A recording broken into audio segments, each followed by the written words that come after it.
What is going on, beautiful people? It is your girl Marquita. I'm with Team TRM coming at you with another video. You've seen the title, you've seen the thumbnail. Today I'm going to talk about how I would play these specific opportunities. We've had some unfortunate events turn up in the industry of passive income over the last few days. A few programs either exited stage left or are playing with people's crypto by not providing withdrawals to many who are involved. Even worse, some that are not providing withdrawals are still collecting crypto from unsuspecting people. While it can be heartbreaking for some people, it's not as shocking to many who've been playing this game for a while. In fact, there are a subset of people who almost always win, while others are left wondering what the heck happened. In this video, I want to share exactly how I would play these specific opportunities in hopes that it helps someone finally be on the winning side of the equation if they choose to continue to play in these opportunities. Now, I want to be clear. I'm not telling you what to do. I'm not giving you any financial advice. In fact, I'm not qualified to do that by any means, and I may not know anything, but I assure you, this is exactly how I would approach these specific deals if I chose to play them.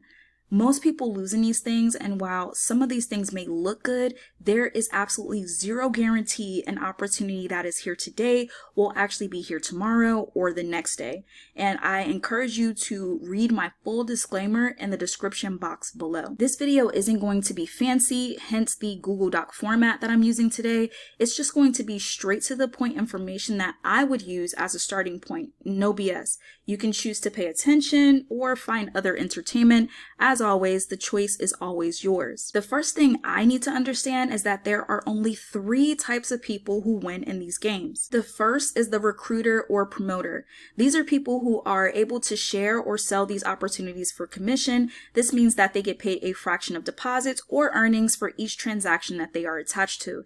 This can also mean that they get paid to promote the business and may have even gotten a free account. There are also back deals that are made with some influencers where they have insurances offered to them in exchange for promotion. For example, if they join and promote, the company will offer them a guarantee of X amount so that they or possibly even their team don't lose.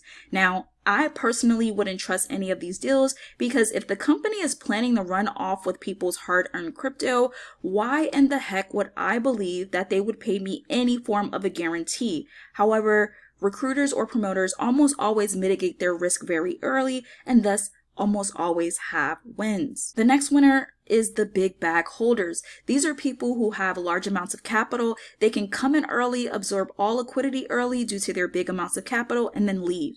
These people generally look for opportunities that they can join fairly early with high ROI. Usually opportunities offer bigger capital holders higher ROI for shorter periods of time. So when they come in, they don't compound, they withdraw daily and exit, and then seek the next opportunity to repeat their process.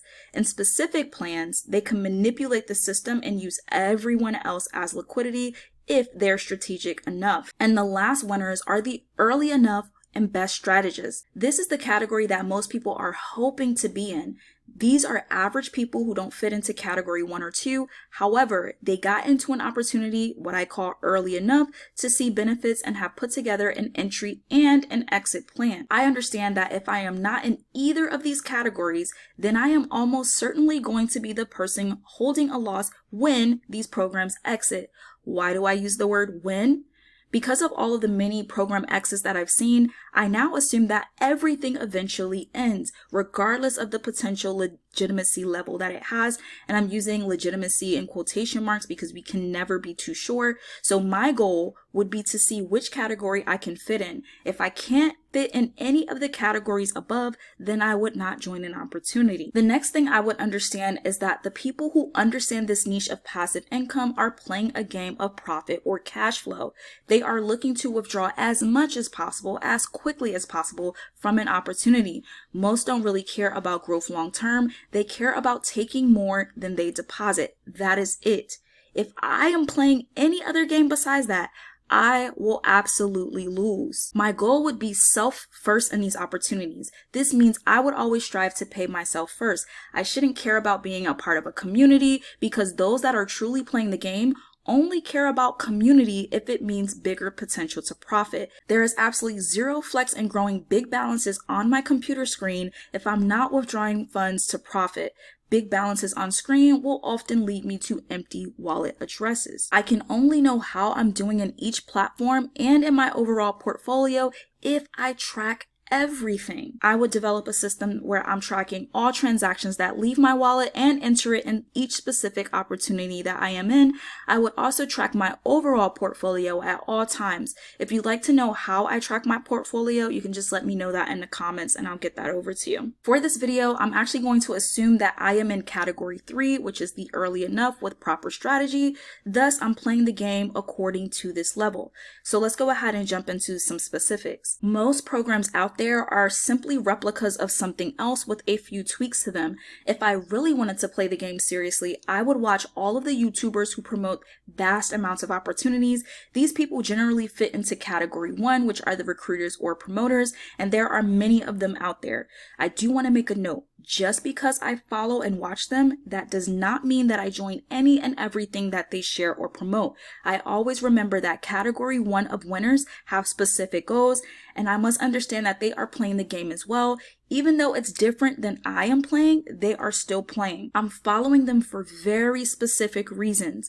I would track a few things with these programs that they promote, and I'm keeping these notes for the long run. The program name, the program website address, and if possible, I'll take a screenshot of the front page, the program start date, or the earliest video date that I can find from the recruiters or promoters, the program end date, or the latest video date that I can find from the recruiters or promoters, specifics on the plans offered by this program, and if I could save the introduction videos and even some interviews, I would do that.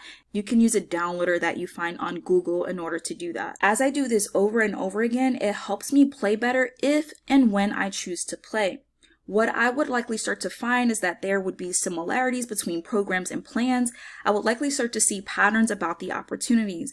I would also have data that shows me how long programs generally last within certain plan types, and if the opportunity would be worth it, or if I'm likely to lose no matter if I'm an early enough or proper strategist or not. There are generally a few program types. The first is one that locks my capital permanently but pays me out a daily ROI. The second locks my capital temporarily but pays me out daily ROI, and the third has a meme coin that is not a stable coin. This can be on or off the blockchain and locks my capital either permanently or temporarily. In each category, there are going to be small tweaks that some developers or owners use to make the program stand out, but generally they are almost always the same.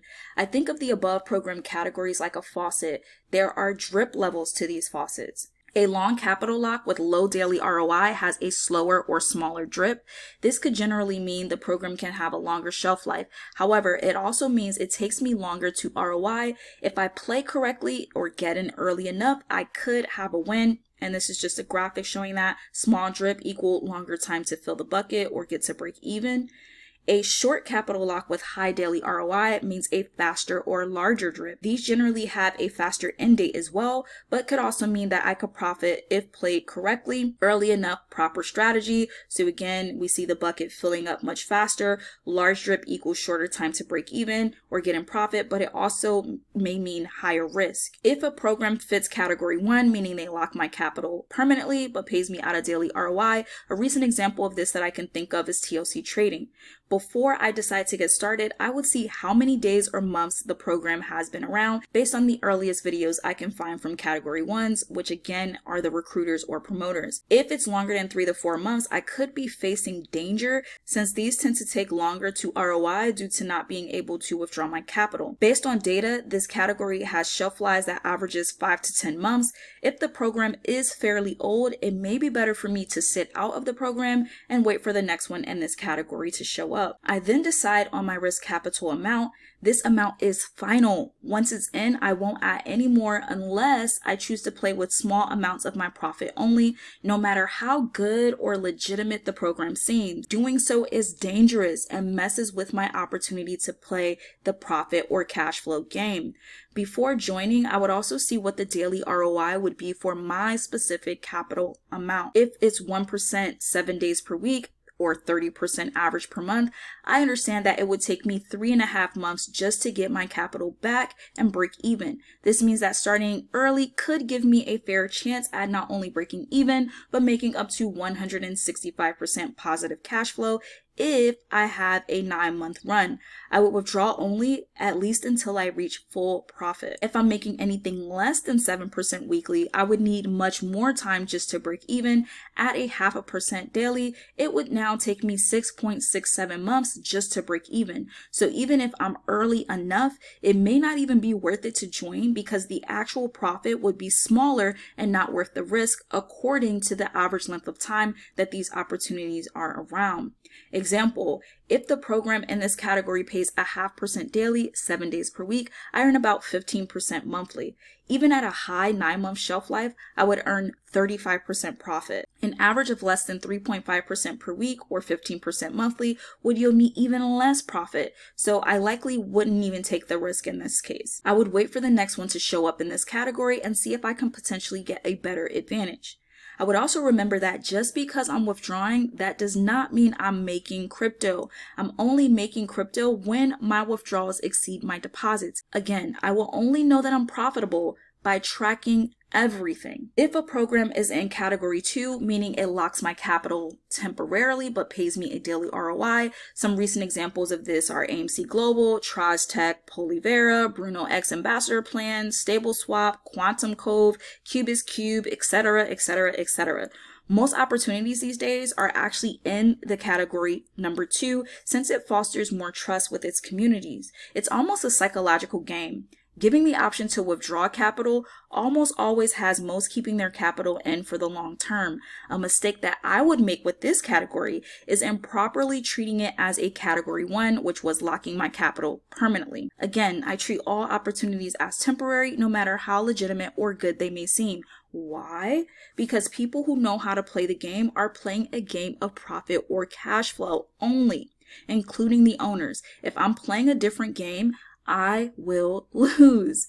I want to make sure that I use any advantage that the program gives me in my favor. If a program is around for the long term, great. That means that after I get into profit, I can implement a growth strategy while still maintaining cash flow. I never assume that a program is going to be here for years. That often leads me to loss. If I choose to join, I work to get profitable as quickly as I can.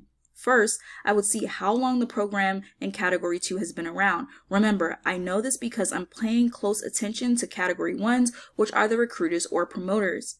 I would actually decide on my risk capital. Once decided, again, it is final. I would not put any new capital out of my pocket into any opportunity in this category. Doing so messes with my game of profitability or cash flow. If they have short capital locks with high ROI, generally this is paying 1% daily or more and it goes in cycles, I would actually stay out of the program if more than 2 cycles have already completed according to the capital lock term and the time that it got started. For example, the capital lock is 15 days and the company pays as high as 3% daily. If the program has been around for 30 days or longer, I would wait for the next one and just stay out completely. This is because people generally are likely to be in profit at this time, meaning they're only using risk capital. This potentially drains the liquidity of the program. I would remember that even the developers of the opportunities are looking to profit. The more they wait to exit, the lower their profit levels will be. Getting in after 2 cycles almost always puts me in a danger of loss. So if I wanted to participate in this category, I'd wait for the next one to appear. If this category program has a short capital lock and high ROI, again, usually paying 1% daily or higher, and it goes in cycles, and I'm early enough, meaning no later than day 5, I would complete 1 cycle, taking withdrawals as often as I can. At the end of the cycle, I would remove all of my capital. If the company still has momentum, I would go in for a second cycle immediately, and I'm talking within the same day with only profits. I'm not going to put all of my profits back in. I want to ensure that I'm giving myself a win. For me, going in with all of my profit puts me back at square one, meaning I would have been better off just not joining in the first place. My second cycle is definitely more risky than my first cycle.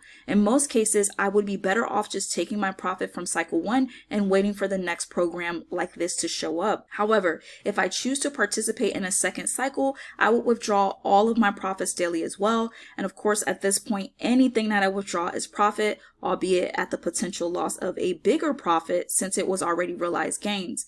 If I make it through the second cycle, I would take the capital and not go in again. I would wait for the next one if I like to participate in this category. If the program in this category has longer capital locks, I'm talking 5 to 10 months with a lower daily ROI, I would actually treat the program more like a category 1, which locks your capital permanently and pays me a daily ROI. The last category, which is category 3, this pays out in a meme coin, whether on or off the blockchain, that is not a stable coin. This category is generally harder to profit from by using the program alone, and it's almost always based on how early I can be. Some recent examples of this is Mint Stake Share or MSS. The goal with this category is to collect as many coins as I can at the lowest price and then sell those as quickly and as high as I can. If I can't get in very early, I'm talking day 1, then I'd usually stay out and potentially wait for the next opportunity in this category. If I can buy the coins on the market on day 1, it may be best for me to simply do that since I can sell for a 2 to 3x during a pump.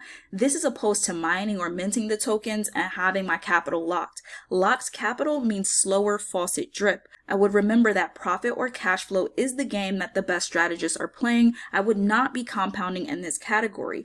The trend of these coins tend to follow a spike up, dump, until the coin is completely dead. Not only would I be playing the game in this category against other people in the opportunity, but if the coin is on the blockchain, then I'm also playing it against skilled meme coin traders, making it even harder to profit.